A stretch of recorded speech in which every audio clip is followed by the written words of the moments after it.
ஒரு வாக்குத்தத்தத்தை நம்முடைய பிள்ளைகளுக்கு கொடுக்கிறார். ஆண்டவர் நிச்சயமாகவே நம்முடைய பிள்ளைகளுக்கு சொன்னதை நிறைவேற்றுகிற தேவனாக, தம்முடைய பிள்ளைகளை ஆசீர்வதிக்கும்படியாக, தம்முடைய பிள்ளைகளை அழகு பார்த்து உயர்த்துகிற தேவனாக நம்முடைய ஆண்டவர் மிகவும் வாஞ்சையுள்ளவராக இருக்கிறார். அல்லேலூயா. ஆண்டவர் மிகவும் வாஞ்சையுடையவராக இருக்கிறார். என் பிள்ளை எப்படி உயர்த்தப்படணும், அல்லேலூயா, என் பிள்ளை எப்படி ஆசீர்வதிக்கப்படணும். என் பிள்ளைக்காக நான் என்ன செய்யறேன், என்னையவே நான் ஜீவனா கொடுத்துட்டேன். அல்லேலூயா. என் பிள்ளைக்காக என் கல்வாரியில முழு ரத்தத்தை சிந்தி மீட்டெடுத்தேன். அல்லேலூயா. அவனை உயர்த்தும்படிக்கு, அவனை உயர்த்தும்படிக்கு. அப்படி ஆண்டவர் அநேக வாக்குத்தத்தங்களை சொல்லி இருக்கிறார். அநேக வாக்குத்தத்தங்களை சொல்லி அந்த வாக்குத்தத்தங்களை நிறைவேற்றி வருகிறார். ஆமென். அல்லேலூயா. அதை நிறைவேற்றி வருகிறார். இன்றைக்கு அந்த வாக்குத்தத்தங்களின்படியே நாம் ஆசீர்வதிக்கப்பட்டு வருகிறோம். ஆண்டவர் கொடுத்த ஒரு வாக்குத்தத்தத்தில் ஒரு வார்த்தை என்ன என்று சொன்னால், அவர் உன் அப்பத்தையும் உன் தண்ணீரையும் ஆசீர்வதிப்பார், வியாதியை உன்னிலிருந்து எடுப்பேன். எல்லாரும் சொல்லுங்க, ஆண்டவர் என் அப்பத்தையும் என் தண்ணீரையும் ஆசீர்வதிக்கிறார், வியாதியை என்னிலிருந்து விலக்கி விடுகிறார். அல்லேலூயா. விலக்கி விட்டார். அல்லேலூயா. கர்த்தரை மகிமைப்படுத்தும். Price the Lord. ஆண்டவர் உங்களுடைய அப்பத்தையும் உங்கள் தண்ணீரையும் ஆசீர்வதித்து உங்களுடைய வியாதிகளை விளக்கும்படியாக இன்று ஆண்டவர் உங்களோடு கூட உடன்படிக்கை பண்ணுகிறார். ஆமென். அல்லேலூயா. அல்லேலூயா. அந்த உடன்படிக்கை எடுத்துக் கொள்ளுங்க. ஆண்டவர் உங்களை ஆசீர்வதிக்க போறாரு. ஆண்டவர் உங்களுக்கு வேண்டிய அப்பத்தை கொடுக்க போறாரு. நீங்க அப்பத்துக்காக அடைய வேண்டிய அவசியம் இல்ல. நீங்க அப்பங்கள் எங்க இருக்குது என்று சொல்லி நீங்கள் அப்பங்களை தேடி போக வேண்டியதில்லை. கர்த்தர் உங்களுக்கு அப்பத்தை கொடுத்து உங்களை ஆசீர்வதிக்கிறார். அல்லேலூயா. நீங்க தண்ணீரை தேட வேண்டிய அவசியம் இல்லை. நாமத்தோடு வந்திருக்கிற உங்களுக்கு ஆண்டவர் ஜீவ தண்ணீரை தருகிறார். அல்லேலூயா. அல்லேலூயா. எவ்வளவு பெரிய வியாதிகள் இருந்தாலும் கர்த்தர் அந்த வியாதிகளை உங்களிலிருந்து விலக்கி போடுகிறார். அல்லேலூயா. அது ரொம்ப சாதாரணமானது. ஒரு முள் குத்தி எப்படி அந்த முள்ளை எடுத்துட்டு நம்ம நடக்கிறோமோ அதே மாதிரிதான் ஆண்டவர் ஈஸியா அந்த வியாதியை உங்களிலிருந்து எடுத்து போடுகிறார். அல்லேலூயா. இந்த வியாதி உங்களை மேற்கொள்வதில்லை. நாம் என்ன செய்ய வேண்டுமா? நாம் என்ன செய்ய வேண்டுமா? கர்த்தரே சேவிக்க வேண்டுமா? அல்லேலூயா. அல்லேலூயா. ஆண்டவருடைய பங்கு, ஆண்டவர் செய்ய வேண்டியது ஆண்டவர் செய்யறாரு. ஆண்டவர் செய்ய வேண்டியது அவர் கட்டாயம் 100% செய்யறாரு. தேவ பிள்ளை, நீ செய்ய வேண்டிய காரியம் என்ன? கர்த்தரே சேவிக்கிறார். அல்லேலூயா. கர்த்தரே சேவிக்கிறார். கர்த்தரை சேவிப்பது என்று சொன்னால் என்ன? ஆண்டவரை சேவிப்பது என்று சொன்னால் serve the Lord. ஆண்டவரை serve the Lord. ஆண்டவரை சேவியுங்கள். ஒரு ஹோட்டலுக்கு போகும்போது சர்வர் வர வேண்டும். நீங்கள் பசியோடு போயிருப்பீர்கள். அந்த ஹோட்டல் உட்காரும் பொழுது சர்வர் எங்க இருந்தா நம்ம தேடுவோம். சர்வர் என்ன செய்யணும்? உங்க பசியை போக்கணும். அல்லேலூயா. அந்த சர்வெண்ட், அந்த சர்வெண்ட்டுக்கு நீங்க எஜமானரா மாறுறீங்க. அந்த சர்வெண்ட் வந்து கேட்பான், என்ன சார் சாப்பிடுறீங்க, என்ன வேணும் சாப்பிடுறீங்க, பாருங்க மெனு இருக்கு, இதெல்லாம் பாருங்க, உங்களுக்கு எதெல்லாம் வேணுமோ அதெல்லாம் நான் போய் கொண்டு வரேன். இப்போ எனக்கு இது கூட, எனக்கு இது கூட, இதை டிக் பண்ண, எனக்கு கொஞ்சம் பிரியாணி கொண்டு வா, எனக்கு கொஞ்சம் சிக்கன் 65 கொண்டு வா, எனக்கு ஒரு சூப் கொண்டு வா, எனக்கு எல்லாம் நீங்க எதெல்லாம் டிக் பண்ணி தரீங்க எல்லாம் சீக்கிரம் சீக்கிரம் சார். ஒன்றும் மேடம், இன்னும் எனக்கு இன்னும் கொஞ்சம் ரசம் கிடைக்கும். தரேன் மேடம், தரேன் சார், உங்களுக்கு ரசம் கொடுக்குறேன். வேற பால் பாயசம் சாப்பிட்றீங்களா, என்னென்ன வேணுமோ அதெல்லாம் உங்களுக்கு என்ன செய்வான், சர்வ் பண்ணுவான். அவன்தான் சர்வன். இன்றைக்கு தேவனுடைய பிள்ளையை எஜமானன் நீ எப்படி சேவிக்கிறாய்? அல்லேலூயா. அல்லேலூயா. நாம் ஆண்டவருக்கு servant. Praise the Lord. Hallelujah. நாம் ஆண்டவருக்கு யாரு? சர்வன். ஆண்டவர் திருப்திப்படுத்துறதுக்கு நாம இருக்கிறோம். Praise the Lord. எதுக்கு நாம இருக்கிறோம்? கர்த்தரை திருப்திப்படுத்த. அல்லேலூயா. நீங்க செய்யற வேலை ஆண்டவருக்கு திருப்தியா இருக்குமா? ஒரு சர்வன்ட்டுக்கு தெரியும். அவன் ஓடி ஓடி வேலை செஞ்சு ஃபைனலா இந்த எஜமான் கண்டிப்பா எனக்கு டிப்ஸ் கொடுப்பான். ஏன்னா அவன் கேட்கறதுக்கு மேல நான் என்ன செஞ்சிருக்கிறேன், கொடுத்திருக்கிறேன். அல்லேலூயா. நாம என்ன செய்யல, காக்க வைக்கல. சீக்கிரம் அவனை கொண்டு வந்துட்டேன். அவன் என்ன கேட்டாலும் அதை நான் கொடுக்குறேன். ஒண்ணுதான், ஆனா ஒன் பைட்டா கொண்டு வா. ஒரே பாயசத்தை ரெண்டு பேருக்கும் ஒரு கொண்டு வா சார். கொண்டு வந்து ரெண்டாம் பகுதி கொடுக்குறான். தண்ணி உடனே கொண்டு வந்து சுடுதண்ணி தான் வேணும். உடனே ஹாட் வாட்டர் கொண்டு வந்து வைக்கிறான். சர்வெண்ட் உங்களுக்கு எல்லாத்தையும் கொடுத்து என்ன செய்யறான், திருப்தியாக. ஆண்டவர் என்ன கேட்கிறாரு, ஆண்டவரை நாம் சேவிக்க வேண்டும். ஆண்டவரை சேவிக்க வேண்டும். எப்படி நாம் ஆண்டவரை சேவிக்கிறோம்? ஆண்டவரை நாம் எப்படி சேவிக்கிறோம்? ஆண்டவரை சேவிப்பது முழு இருதயத்தோடு ஆண்டவரை சேவிக்கணும். அல்லேலூயா சொல்லுமா. அல்லேலூயா. ஆண்டவரை எப்படி சேவிக்கணுமாமா? முழு இருதயத்தோடு ஆண்டவரை சேவிக்கணுமா? இந்த தேவனார் உபாகமம் 11ஆம் அதிகாரம் 13ஆவது வசனத்தை வாசிங்க. உபாகமம் 11ஆம் அதிகாரம் 13ஆம் வசனம். நீங்கள் உங்கள் தேவனாகிய கர்த்தரிடத்தில் உங்கள் முழு இருதயத்தோடும் உங்கள் முழு ஆத்மாவோடும் அன்பு கூர்ந்து அவரை சேவிக்கும்படிக்கு நான் இன்று உங்களுக்கு கற்பிக்கிற என் கற்பனையின்படி கீழ்ப்படிந்தால். அல்லேலூயா. எப்படி நம்ம ஆண்டவரை சர்வ் பண்ணணுமா? முழு இருதயத்தோடு முழு ஆத்மாவோடு கர்த்தரை சேவிக்கணும். அல்லேலூயா. நம்முடைய ஆத்மா முழுசு ஆண்டவருக்கு தான் ஒப்பு கொடுக்கணும். ஒரு சகோதரர் அவர் வந்து என்ன செய்யறாருன்னா, சபையில ரொம்ப அதிகமா கொடுக்கிறாரு. ஊழியக்காரர் வந்தா அந்த ஊழியக்காரருக்கு எல்லா தேவைகளையும் சந்திக்கிறார். ஊழியக்காரருடைய எல்லா பங்கும் அவர் கையில் எடுத்திருக்காரு. சர்ச்சில் எல்லாத்தையும் அவர் உடனே எல்லாத்தையும் முதலாவதாக அவர் தன்னை கொடுக்கிறார். இப்படி இருக்கும் பொழுது ஒரு கன்வென்ஷன் பிரசங்கியார் வருகிறார். அந்த கன்வென்ஷன் பிரசங்கியார் வரும் பொழுது நாங்க எல்லாருமே வர கன்வென்ஷன் பிரசங்கியார்ட்ட வந்து அவங்க கேட்பாங்க, இந்த சகோதரர் எப்படி? அவங்க வந்து ரொம்ப நல்லா பாத்துக்கிறாரு. ஏன்னா அவர் வந்தவுடனே அவர் ரிசீவ் பண்றாரு, போய் டீ கொடுக்குறாரு. அப்புறம் பாஸ்டர் சொன்ன மாதிரி அந்த கன்வென்ஷனுக்கு வந்து பிரசங்கியார் தங்க வைக்கிறாரு. ஹோட்டல்ல கொண்டு போய் விட்டுறாரு. உங்களுக்கு ஏதாவது சாப்பாடு வேணுமோ வாங்கி கொடுக்குறாரு. மறுபடியும் அழைச்சு கொண்டு வந்து மீட்டிங்ல விட்டுறாரு. மீட்டிங் முடிஞ்ச உடனே என்ன செய்யறோம், பிரதர் நாளைக்கு நீங்க லீவ் போட்டு இந்த பாஸ்டர் எங்க போகணுங்கிறாரு, அவர் கொண்டு போய் விட்டுருக்கணும். சரியா கொண்டு போய் என்ன செய்யறாரு, எல்லாருக்கும் காமிக்கிறார். மீண்டும் காமிக்கிறோமா இல்ல வேற எங்கேயா காமிக்கிறோமா? அவர் போற வரைக்கும் ஒரு டேக்டோரி அதை எடுத்துக்கிறாரு. ஃபேமிலி எல்லாம் போக மாட்டாரு. இப்ப நானே சென்னைக்கு தான் போறேன். நான் ஒரு போன் பண்றேன். நமக்கு நிறைய இந்த மாதிரி நல்ல உண்மையா சேவிக்கக்கூடிய தெய்வ பிள்ளைகள் ஆண்டவர் வச்சிருக்கிறார். நான் போன் பண்ணி சொல்றேன், நான் வர்றேன்னு. ஐயோ நீங்க சென்ட்ரல் வந்தீங்க, நான் நிற்பேன். நம்ம சென்ட்ரல் நான் போய் இறங்கின உடனே அவர் முதலாவதாக நீங்க எங்க போகணும் அங்க கொடுத்து விட்டுருவாரு. சாப்பாடு ரெடி பண்ணி கொடுத்துருவாரு. ஐயா நீங்க லோக்கல் போறதுக்கு உங்களுக்கு ஏதாவது வண்டி வேணும்ல, இந்தாங்க என்னுடைய ஸ்கூட்டர் வச்சுக்கணும்னு சொல்லிட்டு அவர் டவுன் பஸ் ஏறி வீட்டுக்கு போறாரு. திரும்ப ஐயா காலையில் எங்க வீட்டுக்கு சாப்பாடு ரெடி வந்துருங்க, வர வரைக்கும் டேக்கர் அவர் எடுத்துக்கிறார்.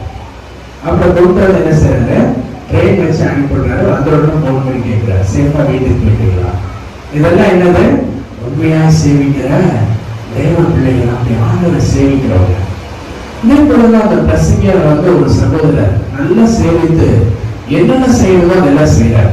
அப்ப வந்து அந்த மாஸ்டர் அவர் கேட்டார், இந்த சகோதரர் இப்படி ரொம்ப நல்ல சகோதரர் இருக்கிறாரு ஐயா, அந்த கன்வென்ஷன் செலவெல்லாம் அவரே தான் பொருட்படுத்திருக்காரு. எங்க சர்ச்ல 7 ஜனங்கள் தான். ஆனா இவர் வந்து என்ன செய்யறாருன்னா, கர்த்தருக்கு உண்மையா கொடுக்கறதுல உண்மையா இருப்பாரு. கன்வென்ஷன் என்ன செலவு 5,000 10,000 நான் பொறுப்பு எடுத்துக்கிறேன். அவர் கை தூக்குவாரு. யாரு கொஞ்சம் பேர் போடுவாங்க. 10,000 ரூபாய்ங்கிறப்ப ஒரு 7,000 ரூபாய் வந்துருச்சு, இன்னும் 3,000 ரூபாய் தேவை, அதை நான் பாத்துக்கிறேன். அல்லேலூயா. இல்ல ஒண்ணு 6,000 ரூபாய் தேவை இருக்குது, நான் பாத்துக்கிறேன். அதை என்ன செய்வாரு, அவர் பொறுப்பெடுத்துக்குவார். அப்படி எடுத்து செய்யக்கூடியவர். அப்ப அவர் கேட்டாரு, நாளைக்கு நீங்க எங்க வீட்டுல வந்து சாப்பிடுங்க, உங்களுக்கு சாப்பாடு ரெடி பண்ணிருக்கோம். அப்ப அந்த பிரசிகர் என்ன செய்யறாரு, லோக்கல் சர்ச் பாஸ்டர் கூட்டிட்டு நான் வரேன்னு சொல்லிட்டு நாளைக்கு வரேன்னு சொல்லிடுறாரு. அப்ப நைட்டு ஜெபம் பண்ணும்போது ஆண்டவர் சொல்றாரு, அவனுடைய வீட்டுல அவன் உண்மையா ஆண்டவர் என்ன செய்யல, சேவிக்கல. அவன் இருதயம் என்ன செய்யுது, என்கிட்ட முழு இருதயமா இல்லை அப்படின்னு ஆண்டவர் பேசுறாரு. அப்புறம் அவர் காலையில எழுத போய் சொல்றாரு அந்த பாஸ்டர்கிட்ட, இந்த சகோதரர் இப்படி எல்லாம் செய்யறாரு, ஆனா இப்படி ஆண்டவர் இவரை குறிச்சு என்கிட்ட பேசுறாரு, அவர் நல்ல இது இல்லை அப்படின்னு சொல்லி பேசுறாரு, அவர் குடும்பத்துல சாபம் இருக்குன்னு கர்த்தர் சொல்றாரு, என்னன்னு சொல்லி ஊழியக்காரரை கேட்கிறார். அப்ப அவர் சொல்றாரு, நீங்க சொன்னது உண்மைதான், அவருடைய வீட்டுல சாபம் இருக்கிறது. காரணம் என்னன்னா, அவர் ஒரு மேலதிகாரியாக இருந்தாரு. மேலதிகாரியாக இருக்கும் பொழுது ரொம்ப ஏழ்மையா இருக்கிறவங்களை எல்லாம் மிரட்டி என்ன செஞ்சிருவாரு, நிலங்களை எல்லாம் எழுதி வாங்கிட்டாரு. பணம் கொடுக்காதவங்கள நிலங்களை வாங்கிட்டாரு, அபகரிச்சிட்டாரு. மேல சில இடத்துல நிறைய லஞ்சம் வாங்குவாரு. அவரை யாராவது பகச்சிக்கிட்டு அவர் என்ன செஞ்சிருவாரு, ஆளை வச்சு தீர்த்துருவாரு. இன்னுமே எல்லாம் அப்படிதான், சபையிலுமே எல்லாமே அவர் என்ன சொல்றாரோ அதுதான். ஆனா கொடுக்கறது எல்லாத்துலயும் அவர் யாரும் மிச்ச முடியாது. அப்ப அந்த வீட்டுல போய் அவர் பார்க்கும் பொழுது ஆண்டவர் பேசினார், அவர் வீட்டுல பாரு, அவர் என்ன முழுமையா சேவிக்கல, நீ ஒரு காரியத்தை பார்ப்பான்னு சொன்னார். அப்புறம் சாப்பிட்ட இடத்துல போகும் பொழுது அவருடைய வீட்டுல விக்கிரகத்தை என்ன செஞ்சிருக்காரு, ஏன்னா அம்மாவுடைய கனவு முழுசா என்ன செய்யல, அவரை ஒப்பு கொடுக்கல. அந்த விக்கிரகம் ஒரு ஓரமா இருக்கட்டும், ஆனா ஆண்டவரை சேவிக்கிறோம். அப்ப அவர் குடிச்சு கேள்விப்படும்போது சொல்றாரு, இது எங்க அம்மா அப்பாவுடைய குலதெய்வத்துக்கு வருஷம் நாங்க ஆடு கிடா வெட்டோம், அதே மாதிரி ஆடை என்ன செஞ்சிருக்கிறோம், அந்த கோயிலுக்கு வாங்கி நேர்ந்து விட்டுருக்கிறோம். இப்போ உங்க பிரச்சனை என்னன்னு சொல்லி கேட்கும்போது, என் குழந்தைக்கு என்ன இல்லைன்னா புத்தி சுயாதீனம், என் குழந்தை என்ன செய்யாது, அதுக்கு ஞான அறிவு கம்மி, இந்த குழந்தைக்கு பேச முடியாது. காரணம் என்னன்னா சாபம். நீ எல்லா ஜனங்களையும் வஞ்சித்து நீ தேவனுக்கு விரோதமா பண்ணி இப்படி அந்நிய தெய்வங்களை பின்பற்றி நீ முழுமையா கர்த்தரை தேடினதுனால உன் வீட்டுல சாபம். அந்த குழந்தைனால என்ன செய்ய முடியாது, பேச முடியாது. அந்த குழந்தை புத்தி சுயாதீனமானது உன்னுடைய மீறுதல். இன்னைக்கு தேவனை நம்ம எப்படி சேவிக்கிறோம், முழு நிர்வகித்தோடு கர்த்தரை சேவிக்கிறோம். அல்லேலூயா. கர்த்தரை நம்ம எப்படி செய்யணும், முழு நிர்வகித்தோடு ஆண்டவரை சேவிக்கிறோம். ஆண்டவருக்கு முதன்மையான இடத்தை கொடுக்கணும். காலையில் எழுந்து ஆண்டவரை செபிக்கணும், ஆண்டவரை ஸ்தோத்திரம் பண்ணணும், பைபிள் வாசிக்கணும், வேதத்தை வாசிக்கணும், ஆண்டவருடைய ஆலயத்தை தவறாம கலந்துக்கணும், ஆண்டவருக்கு கொடுக்கிறத உண்மையா இருக்கணும். அல்லேலூயா. முதல்ல கர்த்தருக்கு கொடுக்கணும். நேற்று ஒரு சகோதரர் நான் வீட்டுக்கு சந்திக்க போயிருந்தேன்.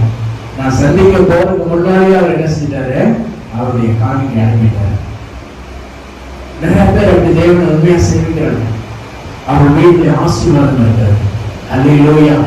ஆண்டவரை ஏனோதானோ என்று சொல்லி என்ன செய்யக்கூடாது, பின்பற்றக்கூடாது. விசைத்தனம் பண்ணுகிற உலகத்தை தேடி தேடி ஓடக்கூடாது. சேவிக்கிறது உண்மையா கர்த்தரை சேவிக்கிறது. உண்மையில உங்களுக்கு நான் கர்த்தர் என்ன செய்கிறார், ஆசீர்வதிக்கிறார். இன்னும் இருதயத்தோட என்ன செய்யணும், கர்த்தரை தேவை. அல்லேலூயா. இருதயத்துல உண்மை இருக்கணும். உண்மை இல்லாதவர்கள் தேவனிடத்தில் ஆசீர்வாதங்களை பெற்றுக்கொள்ள. யோசுவாவை வாசிக்கிறோம் 24:15. நம்ம சர்ச்சில் எல்லாருக்கும் இன்னைக்கு நம்ம வீரரை நம்ம கொடுத்தோம். நானும் என் வீட்டாரும் என்றால் கர்த்தரையே சேவிப்போம். அல்லேலூயா. வீட்டார் அனைவரும் சேர்ந்து என்ன செய்யணும், கர்த்தரை சேவிக்கணும். ஒருத்தர் சேவித்தா பத்தாது.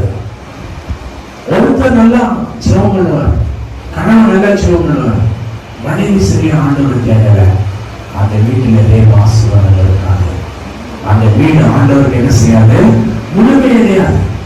சில வீட்டுல சகோதரி மட்டும் தேடுவாங்க, சகோதரர் என்ன செய்ய மாட்டாரு, தேட மாட்டார். ஆனால் வேதம் சொல்லுகிறது, நானும் என் வீட்டாருமோ என்றால் எல்லாரும் இணைஞ்சு கர்த்தரை சேவிப்போம். அல்லேலூயா. ஆண்டவரை சேவிப்போம், ஆண்டவரை திருப்திப்படுத்துவோம், ஆண்டவரை மேம்படுத்துவோம், ஆண்டவரை ஏமாற்றக்கூடாது. ஒரு முறை ஒரு வித்தைக்காரர் இருந்தார், ராமசாமி அப்படிங்கிற பெயர். அவர் ரொம்ப மேஜிக் நிபுணர், எல்லா பக்கம் போய் மேஜிக் பண்ணுவார். அப்படி லண்டன் போயிருந்தார். லண்டன் போயிட்டு அவர் இந்தியா திரும்பி வர்றப்ப அந்த ஃப்ளைட் வந்து ஒரு ஏர்போர்ட்ல நின்று ஜப்பான்ல நின்றுச்சு. அங்கிருந்து மாறி வந்தோம். 6 மணி நேரம் கழிச்சு தான் ஃப்ளைட்டு. இப்போ அந்த இடத்துல என்ன செய்யுதுன்னு அப்படி யோசிச்சு நின்றுட்டு இருக்காரு. அப்போ அந்த இடத்துல வந்து ஒரு போர்டு போட்டுருக்கு. இது வந்து ஒரு ரோபோ.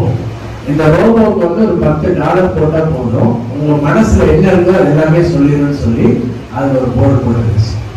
அப்போ உடனே இவர் பார்த்து, நான் இவ்வளவு பெரிய வித்தக்காரன், என்னை யாராலையும் கண்டுபிடிக்கவே முடியாது, என்னமோ போட்டுட்டு ஒரு மனசுல நீ யாருங்கிறதெல்லாம் சொல்லிருன்னு சொல்லுது, இது என்னதான் சொல்ல போகுதுன்னு பார்த்துட்டு ஒரு $10 போட்டு அது மேல ஏறி நின்னார்.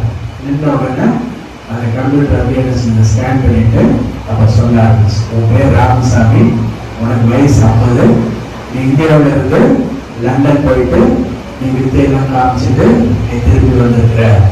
இப்ப நீ இந்தியாவுக்கு போக போற, 6 மணி நேரம் ஒரு ஃபிளைட்டு தாமதம், அதனால நீங்க நின்றுட்டு.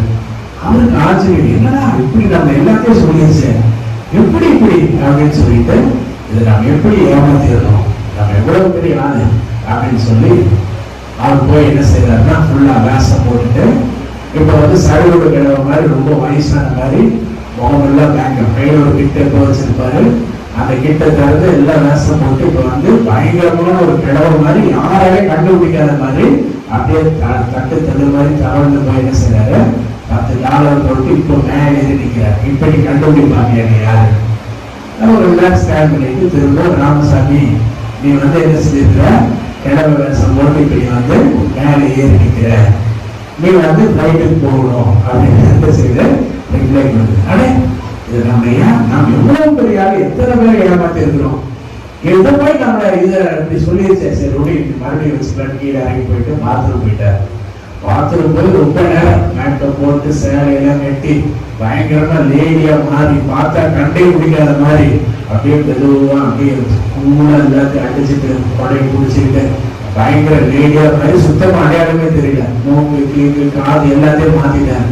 மாத்தி கண்ணாடி எல்லாம் பார்த்துட்டு ரைட், இப்ப நம்ம எப்படி ஏமாத்திடலாம், கண்டுபிடிக்க முடியாதுன்னு சொல்லிட்டு என்ன செய்யறாரு, அப்படியே நடந்து போய் $10 போட்டு இப்ப போய் நிக்கிறார். ரொம்ப நேரம் ஆயிடுச்சு. கம்ப்யூட்டர் என்ன செஞ்சிருச்சு, ஸ்டக் ஆயிடுச்சு.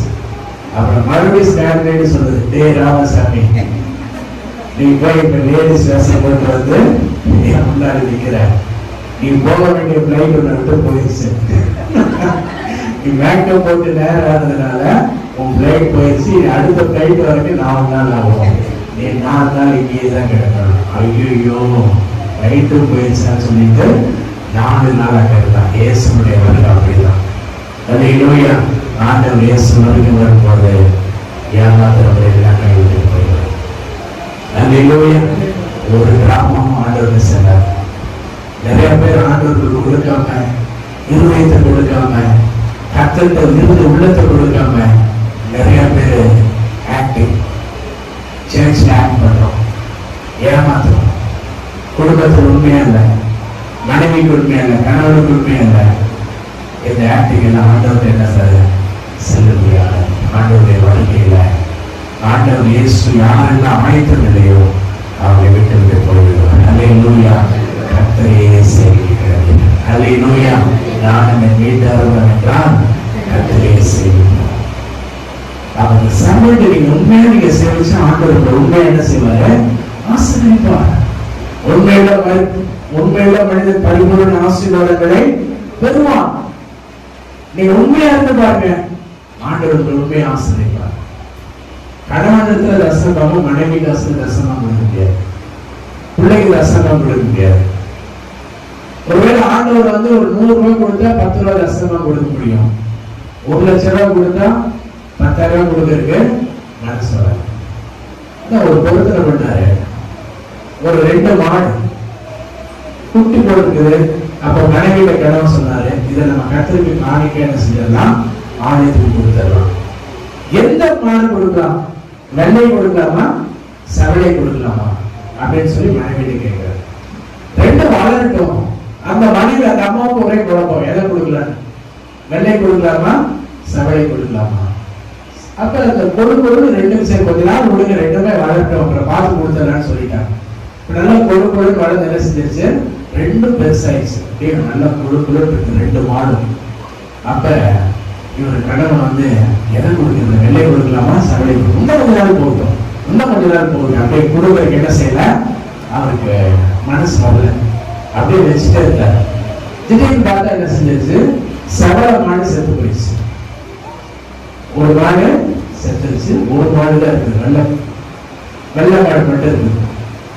அப்ப மனைவிட்டு திருப்பி வந்தாரு, நான் கர்த்தருக்கு கொடுக்கிறது நான் செவலைத்தான் நான் என்ன செஞ்சேன், நான் ஏன் பண்ணியது, அது என்ன செஞ்சிருச்சு, செத்து போயிடுச்சு. இனி வெள்ளை கண்ணை நம்ம என்ன செய்யலாம், நம்ம வச்சுக்கலாம்.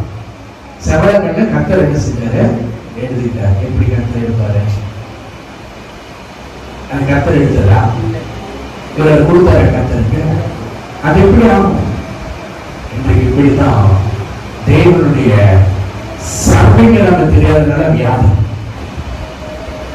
ஆண்டவர் சரியா சர்வ் பண்ணாங்க. ஆண்டவர் என்ன சொன்னாரு, நீ கர்த்தரை சேவிச்சீன்னா உன் அப்பத்தையும் உன் தண்ணீரையும் ஆசிரியப்பேன், உன் வியாதி உடலிலிருந்து வந்த ஆண்டவர் நிச்சயமா உங்க வீட்டுல வர வாசற்படி இருக்கிற கதவை தட்டுகிற ஒரு சத்தத்தை கேட்டு கதவை திறந்தா அவனோட கூட போச்சுறாங்க. எஜமான நல்லா சர்வெண்ட், எஜமான நம்மள்ட்ட நிக்கிறாரு. இந்த எஜமான நம்ம கரெக்டா உபசரிக்கிறோமா, அந்த எஜமானுக்கு சரி அவங்களுக்கு தரணும். அப்ப ஒரு ஹோட்டல்ல சர்வ் எப்படி சர்வ் பண்றான், அவன் போன உடனே சார் வாங்க சார், வந்த உடனே இடையை போட்டுறான், அவனுக்கு வேண்டியது எல்லாமே செஞ்சு அவனை திருப்தியாக்கி அதுக்கப்புறம் கையெட்டி நிற்கிறான். அதுக்கப்புறம் என்ன செய்யலாம், டிப்ஸ் கொடுக்கலாம். எஜமானு சொல்றாரு, நீ என்ன செய்ய, நான் உனக்கு என்ன செய்யறேன், எல்லாத்தையும் அல்லேலூயா, நான் கொடுக்க மாட்டேன். நான் எஜமானுக்கு செலவு சரியா போட மாட்டேன், நான் எஜமான வந்ததுக்கு இடையே போட மாட்டேன், நான் தண்ணி கொடுக்க மாட்டேன், அவர் ரசம் கேட்டு அதையும் கொடுக்க மாட்டேன், அவர் என்ன கேட்டாலும் கொடுக்க மாட்டேன். ஆனா என்ன அவர் ஆசிரியக்கணும், எனக்கு அவர் டிப்ஸ் கொடுக்கணும். எப்படி கொடுப்பார், கொடுக்க வாய்ப்பு இருக்கா, அதான் சொல்றேன். நானும் என் வீட்டாளர் என்றால் அல்லேலூயா, யோசனை சொன்னான். எம்மாரிய தேவர்கள் எல்லாரும் போய் சேவிச்சாங்க. எம்மாரிய சேவிக்க நிறைய பேர் இருந்தாங்க. ஆனா கர்த்தரை சேவிக்கிறவர்கள் சொற்பமானவர். அல்லேலூயா, சொற்பமானவர். கடைசியாக நம்ம பார்க்கிறோம். 1 கடைசி வசனம் வாசிங்க. 1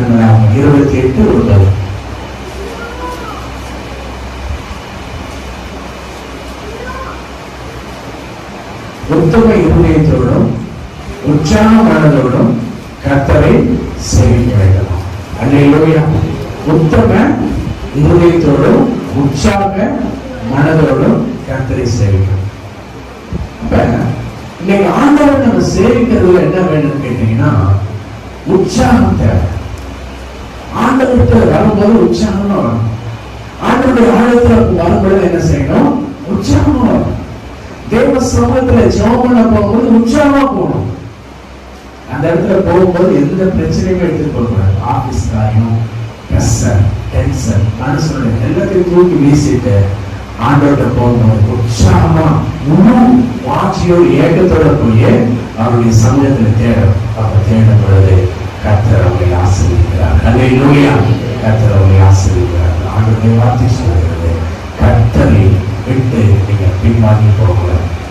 1 சாமுவேல் 12:20 வாசிக்கிறோம். கர்த்தரை விட்டு பின்வாங்காமல் கர்த்தரை முழு இருதயத்தோடும் சேவியுங்கள். அல்லேலூயா, முழு இருதயத்தோடும். சில இடங்கள்ல போகும் பொழுது அங்க போடுறோம் நோ சர்வீஸ், அங்க என்ன இல்லை, நோ சர்வீஸ். நம்ம ஆசையா ஓடி போய் பசியால போய் திறந்து பார்க்கும்போது போர்டு இருக்கும் நோ சர்வீஸ். அந்த டேபிள்ல கூட நோ சர்வீஸ். ஏதோ ஒரு டேபிள் தான் இருக்கும். அந்த டேபிள் என்ன செய்வான், கூட்டமா இருக்கும், நின்றுதான் போகணும். அப்ப அங்க என்ன செய்வோம், அந்த ஹோட்டலை விட்டுட்டு வேற மாதிரி போயிடும். இன்னைக்கு ஆண்டவர் நம்ம எப்படி சேர்க்கிறோம், நம்ம எப்படி ஆண்டவர் செயல்படுறோம், முழுவதற்கேற்றோட ஆண்டவரை செயல்படணும். கர்த்தர் ஆசீர்வதிப்பார். எழுதுறேன், ஆண்டவர் நம்மோடு பேசினார். நானும் என் வீட்டாரும் கர்த்தரையே சேவிப்போம். முழு இருதயத்தோடு முழு ஆத்மாவோடும் உன் தேவனாகிய கர்த்தரை சேவிக்கும் பொழுது உன் அப்பத்தையும் உன் தண்ணீரையும் ஆசீர்வதிப்பேன் என்று கர்த்தர் சொன்னார். உன் வியாதியை உடலிருந்து விலகுவேன் என்று கர்த்தர் சொன்னார். வியாதிகள் வேண்டாம், பலவீனங்கள் வேண்டாம். ஆண்டவர் பலவீனங்களை கொடுக்கல, வியாதியை கொடுக்கல. ஆண்டவர் நமக்கு எந்த சூழ்நிலையிலையும் எந்த பொல்லாமையும் ஆண்டவர் அனுமதிப்பதே இல்லை. இதுக்கு காரணம் நம்ம ஆண்டவர் முழுசா நம்ம பின்பற்றல, ஆண்டவர் முழு இதயத்தோடு சேவிக்கல. இன்னைக்கு நம்ம வளர்ந்துருப்போங்க, ஆண்டவர் ஒப்புக்கொடுங்க. ஆண்டவரே, என் முழு இதயத்தோடு நடையில ஆரம்பிச்சா, உங்களை முழு இதயத்தோடு, முழு இதயத்தோடு, முழு ஆத்மாவோடு உண்மை நான் சேவிக்க விரும்புகிறேன். என்னை ஆசீர்வதி, என் தண்ணீரை ஆசீர்வதி, என் வியாதி எங்கிருந்து எடுத்து போடும் கர்த்தர் அப்படி எடுத்து போடுங்க. ஆசீர்வதி இயேசுவை நாமத்தில் பாருங்க கூட நான் காரியத்தை செலுத்தலாம். அன்பு